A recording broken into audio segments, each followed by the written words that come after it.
Praise the lord అండి. నీ జీవితంలో కొన్ని విషయాలలో నీవు ఎంతో ప్రయాసపడుతున్నావా? అయినా ఫలితం రావడం లేదా? నీలాగా బైబిల్లో ఒకతను పేతురు. ఆయన గెన్నేసరతు సరస్సు తీరమున రాత్రి అంతయు ప్రయాసపడినా చేపలు పడలేదు.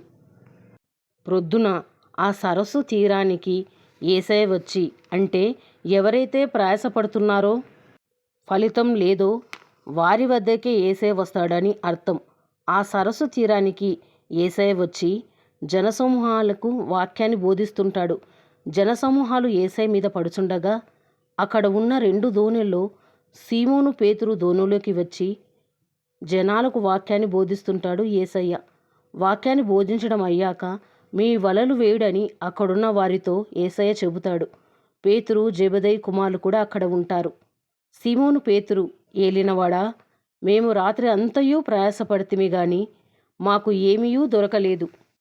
అయినా నీ మాట చొప్పున వలలు వేస్తామని చెప్పి వలలు వేయగా విస్తారమైన చేపలు పడతాయి.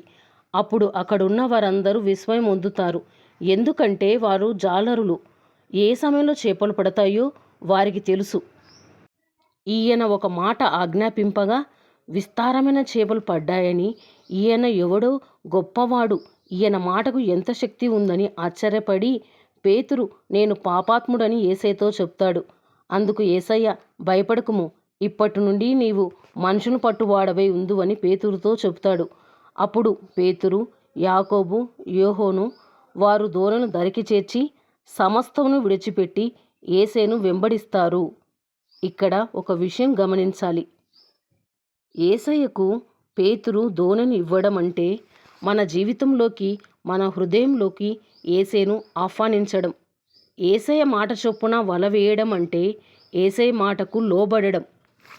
నీవు కూడా నీ జీవితంలోకి యేసయ్యను ఆహ్వానించి ఆయన మాట చొప్పున వినేవారిగా ఉంటే అభివృద్ధి, ఆశీర్వాదం మీ జీవితంలోకి వస్తాయి. లైక్ చేయండి, షేర్ చేయండి, సబ్స్క్రైబ్ చేయండి. God bless you all.